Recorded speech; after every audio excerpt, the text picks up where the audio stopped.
Thomas Alva Edison was born on February 11, 1847 in Millen, Ohio. He was born as the seventh and last child to Samuel Edison Jr. and Nancy Elliott Edison. His other siblings that he lived with were William, Harriet Ann, Charlie, Marion, Samuel, and Eliza. Unfortunately, Charlie, Eliza, Samuel, and Harriet didn't make it past adulthood and died. As a child, Edison was diagnosed with scarlet fever as well as ear infections, causing him to have listening issues. In 1854, Edison's family moved to Port Huron, Michigan, where Thomas attended public school for a total of only 13 weeks. He was dragged out of school by his mother due to his teacher's negative remarks about him being difficult. After quitting school, Edison was homeschooled and he began learning independently by reading books and discovering things on his own. During his free time, Edison would work on the railroad, selling newspapers to passengers on the train along the route. One day, when he was in the luggage car, he conducted an experiment, and the chemicals exploded, causing the luggage car to catch on the fire. He was kicked off the train, and nonetheless, he was only to sell newspapers in stations along the route. He was punched by the train's conductor, leaving him completely deaf in his left ear and 80% deaf in his right ear. In 1862, while Edison was working for the railroad, he spotted a 3-year-old playing on the train tracks and decided to rescue him. The train missed them by mere inches, and they received minor injuries. The father of the child that Edison saved didn't know of a way to thank him, so the father decided to teach Edison Morse code. By 15 years old, Edison was skilled enough at Morse code to be employed as a telegraph operator. For the next several years, Edison traveled throughout the Midwest as a telegraph operator, subbing for those who went to the Civil War. In 1866, at age 19, Edison moved to Louisville, Kentucky, working for the Associated Press.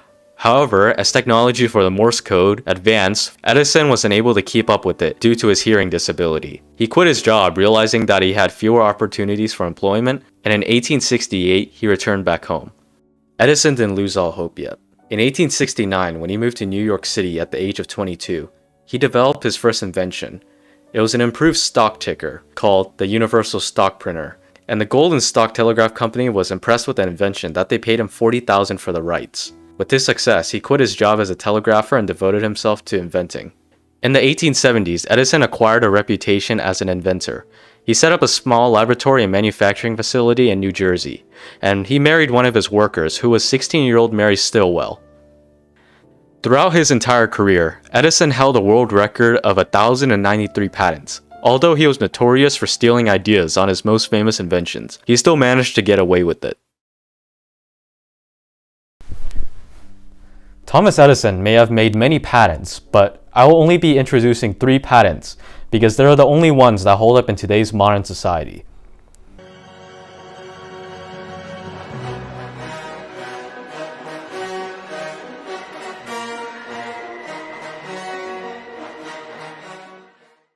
In 1877, Edison created the phonograph.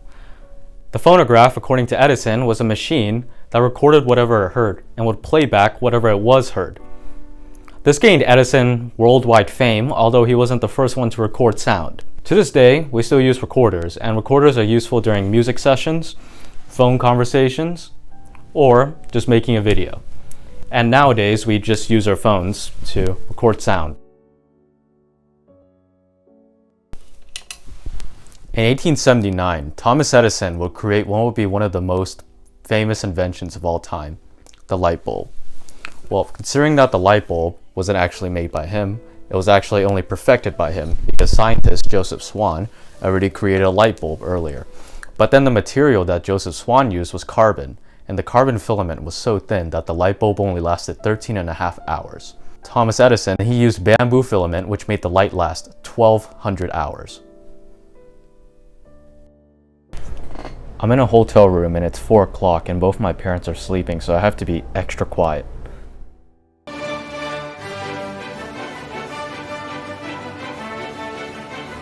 The video camera was not invented by Thomas Edison. It was actually invented by a Frenchman named Louis Le Prince in 1886. Louis Le Prince wanted to make a moving photo, and he produced it having a 16-lens camera. When put together, this would create a moving image, which is basically called a video. Thomas Edison saw the opportunity of the motion picture camera and decided to create his own, which was called the kinetoscope. The kinetoscope was a machine that displayed images in motion, which created one movie.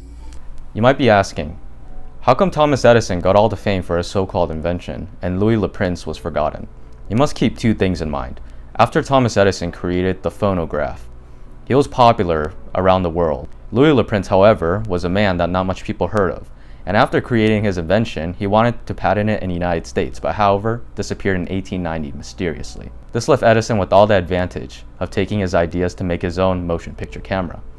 Despite Edison being the man who he is stealing others' ideas, he at least brought these ideas to light. And he didn't exactly steal inventions, he only perfected it to his own goodness. Fun fact, in 1884, Edison's wife died, so he married a woman named Mina Miller, who was 19 years old at the time.